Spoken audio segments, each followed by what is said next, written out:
finance solidaire gagne du terrain et continue de convaincre de plus en plus de personnes désireuses de donner du sens à leur épargne. Est-ce que vous pouvez nous présenter la finance solidaire, nous donner des chiffres, parce qu'il y a des données. Vous venez de publier un baromètre avec La Croix, qui est d'ailleurs à l'entrée, que l'on a distribué. Et quelles sont ses perspectives et ses problèmes? Nous sommes sur un segment très porteur de la finance, puisque on a un taux de croissance compris entre 15 et 20% depuis 15 ans, et je crois qu'elle correspond aussi à une aspiration croissante de nos concitoyens.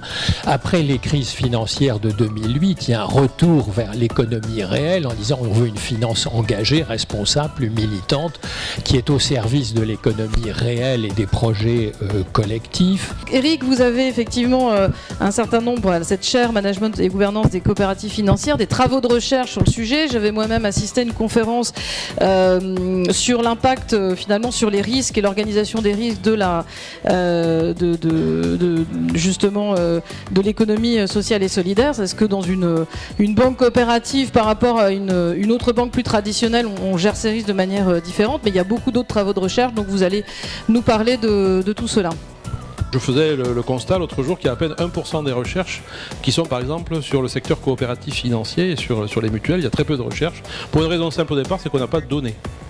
On n'a pas de données, il n'y a pas de base de données. Je suis incapable de vous donner le nom d'une base de données dans laquelle il y a des données sur l'économie sociale et solidaire, sur des tailles de bilan, des tailles d'activité dans le milieu associatif, dans le milieu des mutuelles, etc. Et on ne peut pas pour le moment, et ça je pense que c'est un défi, on ne peut pas sortir une mesure un peu reconnue, uniforme de création de valeur sociale ou sociétale.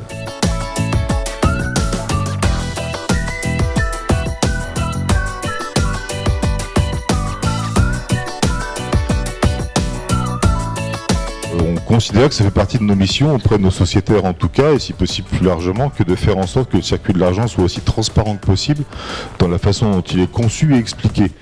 Et ça veut dire notamment que le financement de l'activité bancaire du crédit coopératif est quasi intégralement dépendant des dépôts de sa clientèle. Il n'y a pas de refinancement sur les marchés à l'extérieur, et ça rend les choses beaucoup plus faciles à expliquer en termes de fonctionnement non seulement du circuit de l'argent, mais également de fonctionnement de la banque en tant que telle. L'éducation financière, c'est un véritable problème dans notre pays. Les gens ne sont pas sensibles et ne sont pas formés à l'économie s'ils ne font pas des études supérieures en économie, et c'est un véritable problème de compréhension de la politique. Donc pour nous, c'est aussi un moyen et un vecteur de démocratisation même de l'action sociale et des besoins sociétaux.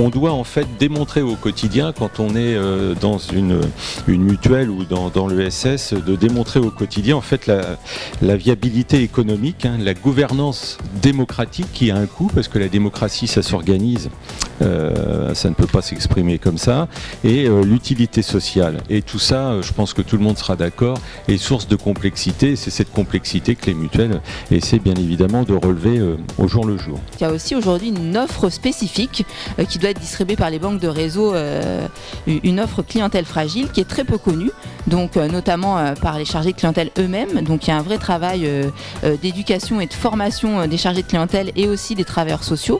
Donc ça, c'est un de nos enjeux, notamment au Crédit Municipal de Paris, c'est vraiment d'instaurer ce dialogue autour de la finance avec à la fois des acteurs du social et des acteurs du bancaire.